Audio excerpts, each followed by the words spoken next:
Lampu macam ni baru syok untuk korang standby satu dekat dalam toolbox. Banyak cara untuk guna tau.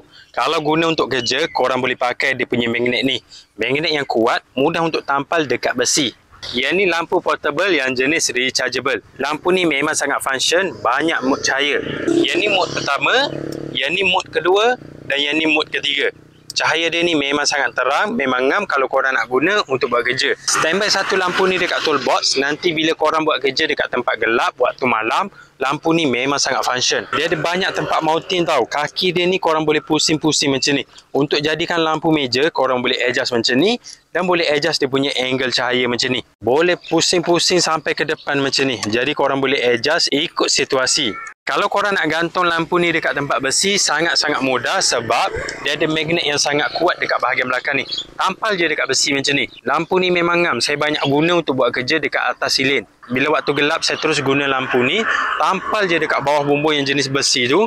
Suluh ke bawah, terus jadi lampu utama. Kalau korang standby satu lampu ni dalam kereta, nanti kereta rosak. Mudah untuk korang repair kereta.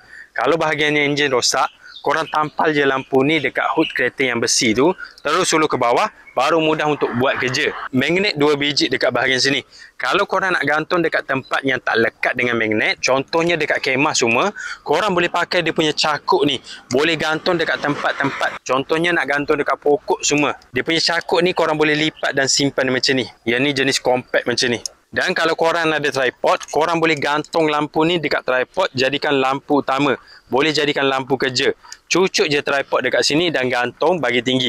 Dan korang boleh adjust dia punya angle juga. Suluh dekat tempat yang korang buat kerja. Boleh guna untuk camping, boleh guna untuk kerja, boleh guna untuk kerja servis dan boleh guna untuk kecemasan. Jenis ni rechargeable tau. Untuk cas sangat-sangat mudah. Korang tinggal cucuk je charger handphone. Cucuk charger dekat bahagian sini. USB jenis Type-C ada, USB jenis Type-A pun ada. Pakai je charger handphone sebab sama je dia punya kepala ni. Dan dekat bahagian belakang sini dia ada battery indicator. Korang boleh tengok berapa persen bateri yang tinggal. Mudah tau bila ada indikator macam ni. Sebelum buat kerja, korang boleh check dulu berapa persen bateri yang tinggal. Kalau tak ada indikator macam ni, susah. Nanti korang tengah buat kerja, tiba-tiba lampu padam sebab bateri habis. Sebab korang tak tahu berapa bateri yang tinggal. Sekarang bateri saya dah turun kepada 75%. Dan bahagian sini indikator untuk temperature warna lampu ni. Sebab cahaya dia ni korang boleh adjust kepada warna kuning dan kepada warna oren macam ni. Dia ada banyak temperature lampu yang korang boleh adjust. Sebab dekat bahagian dalam ni, dia ada campuran LED warna putih dan warna oren. Jadi korang boleh adjust ikut ngam. Kalau nak buat kerja, saya lagi suka pakai warna putih macam ni. Sebab cahaya dia ni lebih soft.